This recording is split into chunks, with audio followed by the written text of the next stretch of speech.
सुप्रभात विद्यार्थी मित्रों। 9वीं कक्षा के सभी विद्यार्थियों का इस ई लर्निंग तासिका में स्वागत है। साथ साथ हमारे हिंदी यूट्यूब चैनल में भी आपका सहर्ष स्वागत है। इस वर्ष के लिए 9वीं कक्षा को हिंदी विषय के अंतर्गत जो किताब दी गई है, इस किताब का यह मुख्य पृष्ठ है। हमारी हिंदी की किताब लोक भारती नाम से है। इस पाठ्यक्रम के अंतर्गत 2 इकाइयाँ आपको दी गई हैं। हर एक इकाई में आपको 11 पाठ दिए गए हैं। पहले इकाई में 11 और दूसरी इकाई में 11। तो चलिए हम आज पहले पद्य के बारे में जानकारी प्राप्त करते हैं। आज के पहले इकाई का पहला पद्य है चांदनी रात, जो कि मैथिली शरण गुप्त जी ने लिखी हुई है। और यह चांदनी रात, यह पद्य पंचवटी इस खंड काव्य से लिया गया है, जो कि पंचवटी यह खंड काव्य मैथिली शरण गुप्त जी ने लिखा हुआ है। तो चलिए हम मैथिली शरण गुप्त जी के बारे में जानकारी प्राप्त करते हैं। मैथिली शरण जी का परिचय। मैथिली शरण गुप्त जी का जन्म 3 अगस्त 1886 चिरगांव, झांसी, उत्तर प्रदेश में हुआ है और उनका मृत्यु 12 दिसंबर 1964 में हुआ है। मैथिली शरण गुप्त जी खड़ी बोली के महत्वपूर्ण कवि हैं।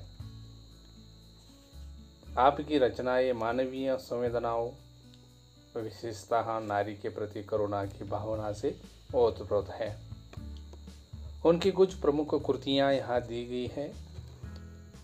साकेत यह महाकाव्य, यशोधरा, जयद्रथ वध, पंचवटी, भारत भारती खंड काव्य, रंग में भंग, राजा प्रजा, नाटक आदि। मैथिली शरण गुप्त जी ने इस खंड काव्य में प्रकृति की छटा का सुंदर रूप से बड़े माधुर्य के साथ अभिव्यंजित हुआ है। चांदनी रात का मनोहारी वर्णन सुंदर शब्दों में चित्रित किया है। यह पद्य पंचवटी खंड काव्य से लिया गया है। मैथिली शरण गुप्त जी के काव्य के अधिकतर भारतीय संस्कृति तथा राष्ट्रीय भावनाओं के दर्शन होते हैं। इसके अतिरिक्त उन्होंने ऐतिहासिक, पौराणिक, प्राकृतिक विषयों के संबंध में अनेक प्रसिद्ध रचनाएं भी लिखी है। प्रस्तुत कविता गुप्त जी की पंचवटी काव्य का एक अंश है। इसमें उन्होंने प्रकृति की छटा का सुंदर वर्णन किया है। कवि ने अपने शब्दों में चांदनी रात का मनोहारी वर्णन चित्रित किया है। तो चलिए हम यह कविता पढ़ते हैं। आपको भी यह कविता पढ़नी है। आज हम आधी ही कविता के बारे में जानकारी प्राप्त करेंगे और कल की तासिका में आधी कविता के बारे में जानकारी प्राप्त करेंगे। चलिए हम यह कविता पढ़ते हैं। आप भी इसे अच्छी तरह से ध्यान दीजिए। चारों चंद्र की चंचल किरणें खेल रही है जलथल में, स्वच्छ चांदनी बिछी हुई है अवनी और अंबर तल में।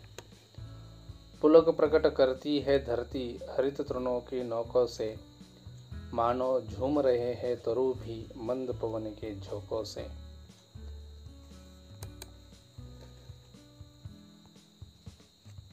क्या ही स्वच्छ चांदनी है यह, है क्या ही निस्तब्ध निशा, है स्वच्छंद सुमंद गंध वह, निरानंद है कौन दिशा।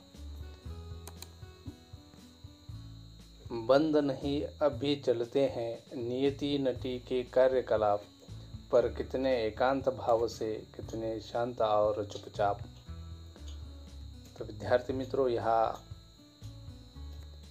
इन 4 चरणों के बारे में हम विस्तार से जानकारी प्राप्त करेंगे। एक एक चरण के बारे में जानकारी प्राप्त करेंगे।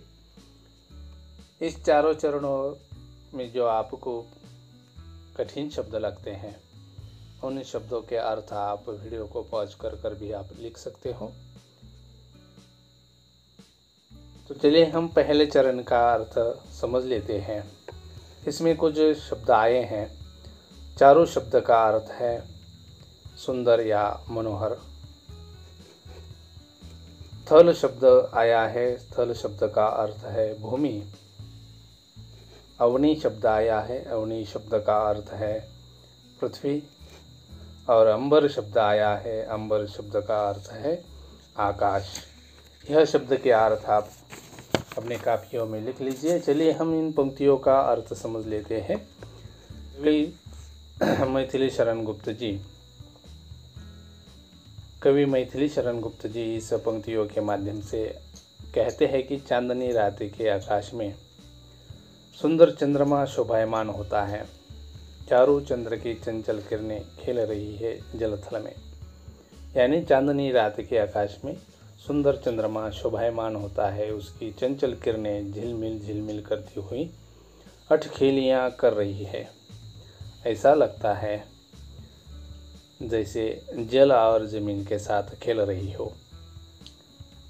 स्वच्छ चांदनी बिछी हुई है अवनी और अंबर तल में। यानी चंद्रमा का निर्मल प्रकाश पृथ्वी पर और समूचे नभ मंडल में फैला हुआ है और वह उन्हें प्रकाशित कर रहा है। इन पंक्तियों का यह अर्थ है। अगले चरण के तरफ हम चलते हैं। अगला चरण है पुलक प्रकट करती है धरती हरित तृणों की नौकों से, मानो झूम रहे हैं तरु भी मंद पवन के झोंकों से। इस चरण में कुछ कठिन शब्द आए हैं, उन कठिन शब्दों को आपको लिख लेना है। यहाँ पुलक शब्द आया है, इस पुलक शब्द का अर्थ है रोमांच। दूसरा हरित शब्द आया है, हरित शब्द का अर्थ है हरी। यहाँ तृण शब्द आया है, तृण यानी घास। और मंद शब्द आया है, मंद यानी धीमा। चलिए इन पंक्तियों का अर्थ हम समझ लेते हैं। कवि इस पंक्तियों से कहते कि पुलक प्रकट करती है धरती हरित तृणों के नौकों से, यानी इस अवसर पर पृथ्वी अत्यंत प्रसन्न है। वह अपनी वह प्रसन्नता पृथ्वी पर उगी हुई हरी भरी घास की नौकों से प्रकट कर रही है। मानो झूम रहे हैं तरु भी मंद पवन के झोंकों से। इन पंक्तियों का अर्थ है मंद मंद हवा के झोंकों से पेड़ पौधे भी झूम रहे हैं और ऐसा लगता है जैसे वे भी अपनी खुशी प्रकट कर रहे हैं। इन पंक्तियों का यह सरल अर्थ होता है। अगला चरण की ओर चलते हैं। अगला चरण है क्या ही स्वच्छ चांदनी है, यह है क्या ही निस्तब्ध निशा। है स्वच्छंद सुमंद गंध वह निरानंद है कौन दिशा। इसमें भी कुछ कठिन शब्द आए हैं, वह कठिन शब्द आपको लिख लेने हैं।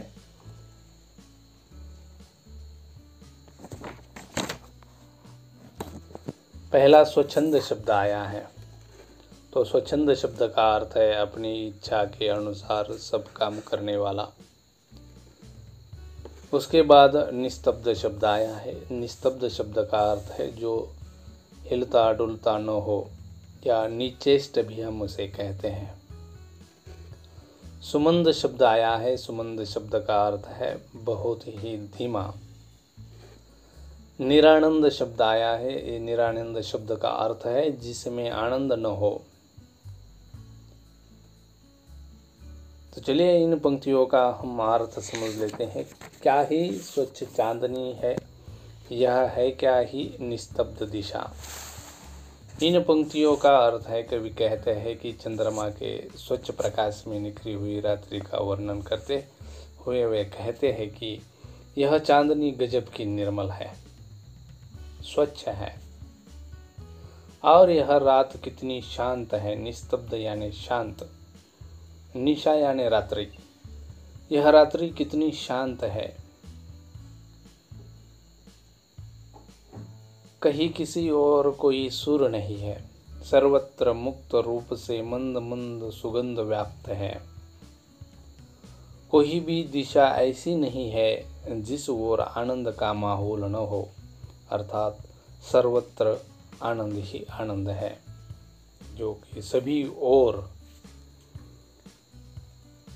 आनंद फैला हुआ है, आनंद ही आनंद फैला हुआ है। सर्वत्र मंद मंद सुगंध व्याप्त है। ऐसी एक भी दिशा नहीं है कि जहां आनंद का माहौल ना हो। कवि ने इन पंक्तियों का अर्थ यहाँ दिया है। चलिए अगले चरण की ओर चलते हैं। अगला चरण है, बंद नहीं अब भी चलते हैं, नियति नटी की कार्यकलाप पर कितने एकांत भाव से, कितने शांत और चुपचाप। तो इस पंक्तियों में कुछ कठिन शब्द आए हैं, उन शब्दों के अर्थ आपको लिख लेने हैं। यहाँ नियति शब्द आया है। नियति शब्द का अर्थ है होनी या भाग्य। नटी शब्द का अर्थ आया है, नटी शब्द यानी अभिनय करने वाली स्त्री। कार्यकलाप, इस शब्द का अर्थ है गतिविधि।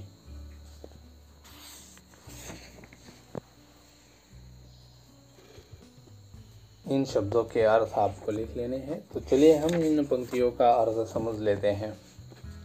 इन पंक्तियों के माध्यम से कवि कहते हैं कि कोई भी गतिविधि बंद नहीं है।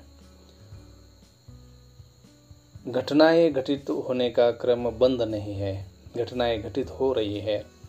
रात्रि रूपी नटी के सारे कार्यकलाप अब भी पहले जैसे चल रहे हैं।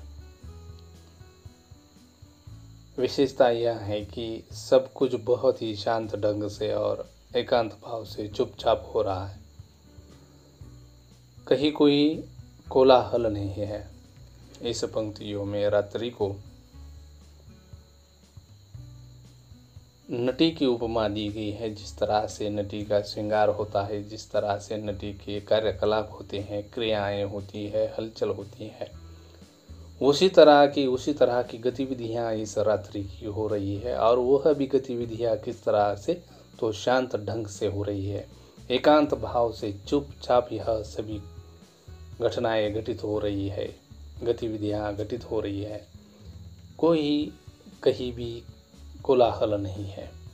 इन पंक्तियों का यह कवि अर्थ बताते हैं। तो विद्यार्थी मित्रों, आज हमने 4 चरणों का सरल भावार्थ देखा है। आपकी समझ में आया होगा। कल की ताशिका में हम अगले 4 चरणों का अर्थ हम स्पष्ट करेंगे। तब तक के लिए धन्यवाद।